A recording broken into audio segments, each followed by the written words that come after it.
Pensée. Où les tensions sont les plus importantes, c'est dans un album qui est aussi très important, c'est le Lotus Bleu. Là, on est vraiment au cœur d'une tension politique qui est en train de se passer. C'est la guerre entre le Japon et la Mandchourie. Là, Hergé se documente d'une autre manière. Il est avec Chang qui le conseille. On est dans vraiment le suivi de l'actualité où là, Hergé prend parti, contrairement à ce qui se fait habituellement, pour les Chinois.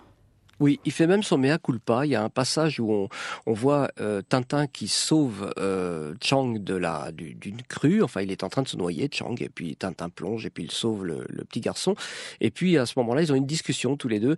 Et puis Tintin ou Chang dit à Tintin, vous voyez vous les Européens, vous voyez les Occidentaux, je veux dire, vous voyez les Chinois comme des gens qui mangent systématiquement des chiens, dont les petites filles ont les pieds complètement rétrécis parce qu'elle porte des chaussures trop courtes, etc.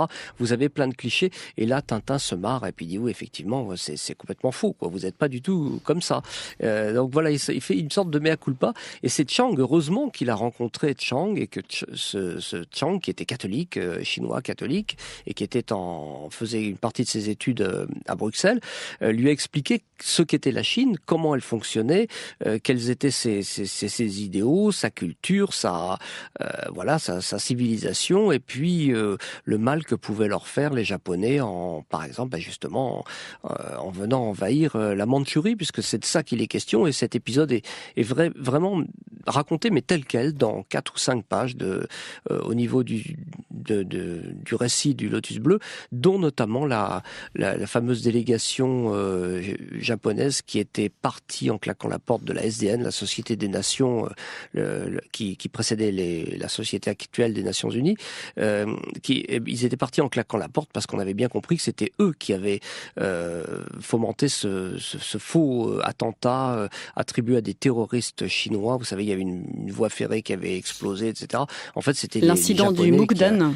Mukden, voilà, exactement. C'était les Japonais qui avaient fomenté tout ça. Donc là, on est dans le commentaire de l'actualité immédiate.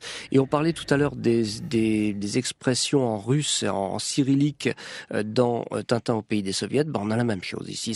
C'est Chang qui écrit tous les caractères chinois et qui met toutes les invectives et toutes les affiches de propagande chinoise. Et on s'est amusé. Il y a des auteurs qui sont amusés à traduire ces propagandes et ces textes chinois, et on s'aperçoit que c'est complètement pro-chinois et totalement anti-japonais. Un appel au boycott des marchandises japonaises. Ouais, complètement, et ça, on s'en est rendu compte bien après, mais je ne sais même pas si Hergé était au courant de ça. Enfin, en tout cas, Chang a bien joué le coup là, sur cette histoire-là.